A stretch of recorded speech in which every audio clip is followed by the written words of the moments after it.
বিশ্বকাপের শেষ ১৬তেই থেমে গেল পর্তুগালের স্বপ্ন, শেষ মুহূর্তের নাটকীয় গোলে স্পেনের কাছে ১-০ ব্যবধানে হেরে টুর্নামেন্ট থেকে বিদায় নিয়েছে পর্তুগিজরা। একই সঙ্গে ফুটবল ইতিহাসের অন্যতম সেরা তারকা ক্রিস্টিয়ানো রোনালদোর বিশ্বকাপ ক্যারিয়ারও শেষ হল আবেগঘন এক পরিসমাপ্তির মধ্য দিয়ে। নির্ধারিত সময়ের পর যোগ করা প্রথম মিনিটে বদলি খেলোয়াড় মিকেল মেরিনোর নিখুঁত ফিনিশ স্পেনকে কাঙ্ক্ষিত জয় এনে দেয়।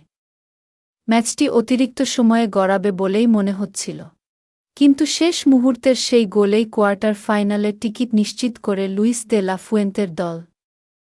শেষ ৮-এ স্পেনের প্রতিপক্ষ হবে যুক্তরাষ্ট্র ও বেলজিয়ামের মধ্যকার ম্যাচের বিজয়ী। ম্যাচের আগেই ৪১ বছর বয়সী ক্রিস্টিয়ানো রোনালদো জানিয়ে দিয়েছিলেন এটিই হবে তার শেষ বিশ্বকাপ। তাই শেষ বাঁশি বাজার সঙ্গে সঙ্গেই আবেগে ভেঙে পড়েন পর্তুগিজ মহাতারকা। চোখের জল মুছতে মুছতে একাই মাঠ ছাড়েন তিনি।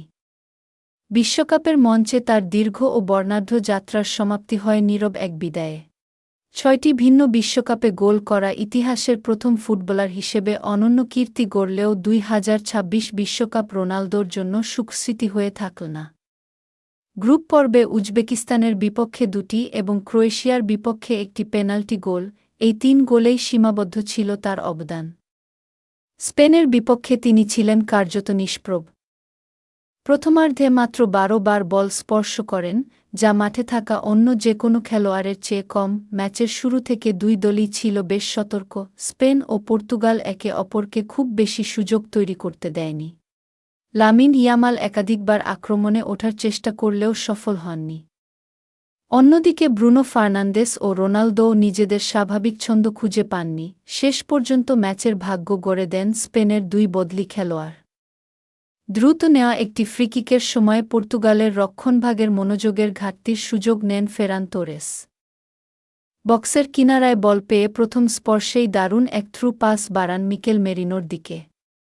নিখুঁত টাইমিংয়ে বক্সে ঢুকে কাছের পোস্ট ঘেঁষে জালে বল জড়িয়ে দেন মেরিনো, যা স্পেনকে কাঙ্ক্ষিত জয় এনে দেয়। চলতি বিশ্বকাপে এখনও কোনো গোল হজম করেনি স্পেন। এদিন হয়তো তাদের সবচেয়ে আক্রমণাত্মক পারফরম্যান্স দেখা যায়নি, তবে ধৈর্য, শৃঙ্খলা এবং সঠিক মুহূর্তে আঘাত হানার সক্ষমতা দেখিয়ে আবারও নিজেদের শিরোপার অন্যতম দাবিদার হিসেবে প্রমাণ করেছে দে লা ফুয়েন্তের দল।